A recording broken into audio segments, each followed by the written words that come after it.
I just want to answer your question. Who or whatnot.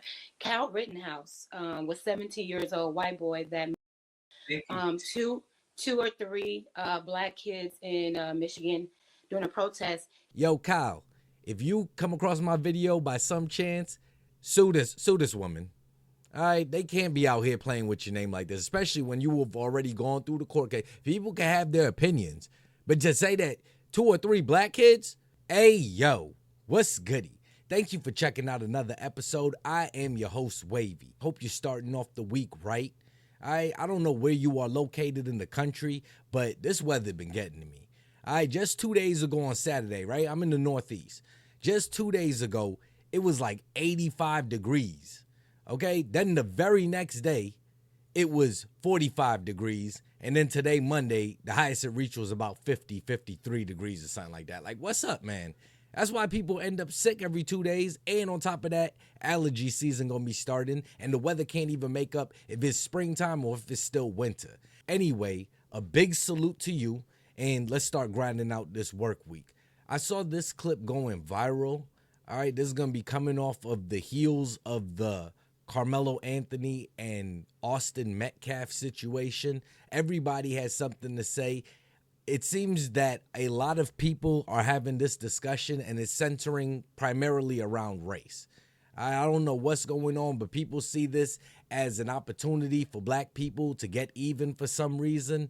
And I'm also keeping up with the case. I'm waiting for the case to progress before I put out a video. I don't want to be doing updates on it because I feel like a lot of people are invested in this case for the wrong reasons. But this video is not about that. All right, and shout out to the panel. Shout out to Anton Daniels and what they're doing over there. Always pumping out some really great content. But I wanted to take a look over here at Jasmine. All right, she's going to be the one right above me over here. Mark Jazz X. Shout out to Jazz. All right, I think she is gorgeous. All right, she is a beautiful chocolate sister. But as beautiful as she allows some really dumb things to come out of her mouth. And this clip is going to be more of the same. All right, she doesn't know what she's talking about. I understand you're on a panel and can't always direct the way that the conversation is going to go. You guys might get on topics that you may not be fully versed in. But this is what I mean. She doesn't know what she's talking about. But like a lot of people in the community, they're the loudest ones. The ones that don't know what's really going on, those are going to be the loudest, most emotional ones. But I'm getting triggered, so. I just want to answer your question. Who or whatnot. Kyle Rittenhouse was 17 years old, white boy that two or three black kids in Michigan during a protest. He was acquitted on all charges. Jordan Penny, I think that's his name. He choked out that black homeless man on a train in New York recently. Was also acquitted of charges. So, and No, I guess what neither one of those was killed. Stop. you know, but Thank you. At least somebody was a voice of reason right there, because what she said was completely false. The Kyle Rittenhouse case, first of all, took place in Kenosha, Wisconsin, not in Michigan. Okay, and then he did not kill two or three black children. You see what I'm saying? How these people, first of all, they try to get you emotionally invested. When you hear a white boy kills two or three black children, immediately you're going to be like, what the hell? Oh my gosh, there's no justice for these black people. But these are not true. And Kyle Rittenhouse shot three people. Two ended up being fatal, but they were all adult white men. That case went to court where they brought in evidence. Everything was recorded. You could see these people chasing after Rittenhouse. One of them, I believe, even had a gun. That's the one he ended up shooting in the bicep where it blew out his bicep. He had a gun on him, a pistol, aimed at Rittenhouse when Rittenhouse shot. Pointed at Mr. Rittenhouse, correct? Yes. Okay.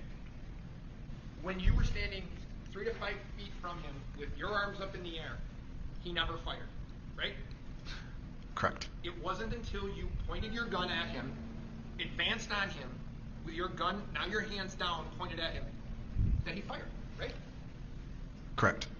And then with Daniel Penny, We had Jordan Neely wilding out on the subway in New York City. And if anyone has ever heard any stories about the subway and the people that are wilding down there, you had someone that was going through their own type of issues, possibly on drugs, and then goes down into the subway, makes a nuisance of themselves, threatens to attack people. Then he was subdued and ended up passing away. And again, this case went through the court proceedings, and it was proven that he was innocent after people down on the subway also gave their own testimonies. But the only reason why these stories stick out to these people is because they believe that they're racially motivated, okay? She believes Rittenhouse killed 3 black kids. All right, and that's why it sticks in her mind. They don't even remember the name of the kid, Tracy Haynes Jr. down there in Dallas, that went into the school and shot 4 or 5 kids. Shot 4, but 5 had to be hospitalized. They don't mention that case. Okay, but the case where there's a racial element, that's what these black people fetishize off of in 2025. Okay, they don't talk anything about all of these gang violence, inner city shootings, innocent kids, bystanders that get shot, innocent women, innocent homes that get shot up into. They don't care about any of that in their own communities.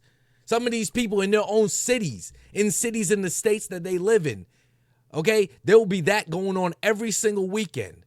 Okay, but the 2 or 3 cases a year where there's a racial element to it, that's when all hell breaks loose. They're not mentioning anything about the use of force, which across all 3 of these cases, I think you could look at them and see if equal force was used or not. All right, we had Rittenhouse. Other people had firearms. It was equal force. Okay, then you had Penny and Neely, where a chokehold was used. No weapons were used, and that was equal force. Now, when you have this other case at the track event where I don't believe that the forces were equal. But he was pointing out like why there could be, I know you don't think it's true, but there could be like a sense of white power supremacy in this country, because sometimes when white people do certain crimes, they're not held to the same extent as black people or other people do. And so you were asking him to give names. I gave you 2, and one was actually the same age as the guy, the black boy that just killed the white guy. And he was. That's all she knows. She doesn't even know the names of these people. All she knows is that it was a black boy who killed a white boy. And that's why everybody in the nation is talking about this story, and that's why everybody is picking their side. A lot of people don't know the facts and just picking with emotion. Oh, well, he's a black kid, so because he's a black kid and I'm a black person, I'm supposed to side with them. Again, this wouldn't be a liberal's talking point without mentioning white supremacism. You notice the only people that talk about white supremacism are the same people that claim that they don't want there to be any more white supremacy. Y'all understand that? They're the people keeping it alive. They're the people fetishizing it. They're the people that wish that they were born in Jim Crow, because in their eyes, they would have been the tough guy to school up all the white people. These same people lend more of a helping hand to the white supremacists than the KKK in 2025. When's the last time y'all saw a KKK meeting or an advertising for a meeting or something like that? When? It would have gone viral. It would be everywhere. Who needs to do all of that when you have all of these politicians and media talking heads that just white supremacism, the same white supremacy that elected Barack Obama as president twice? Or how about this? The white supremacy that had a black boy allegedly stab a white boy fatally, and he just went home on bail. All right, some people are saying he shouldn't have been released. Instead, he goes home in a brand new car to a brand new mansion in this such a country of white supremacy. And he was acquitted of all his charges. He was also a 17-year-old white boy in Wisconsin. It's like, and it's like, well, why was he acquitted when he actually someone? You all are saying that, because they didn't murder anybody. Exactly. People need to stop thinking with emotion, okay? If he was judged by a jury of his peers, he's not only being judged by one person of one race, all right? They go through an extensive vetting process when it comes to these juries, and they try to make sure that they're diverse. And I believe you have to have both counsels okay on the jury. So after all that process, you're telling me that because the results weren't what you wanted, that what? Justice didn't prevail? I guess Kyle Rittenhouse, in her opinion, should be in prison for the rest of his life, even though what she thinks he did, he didn't even do.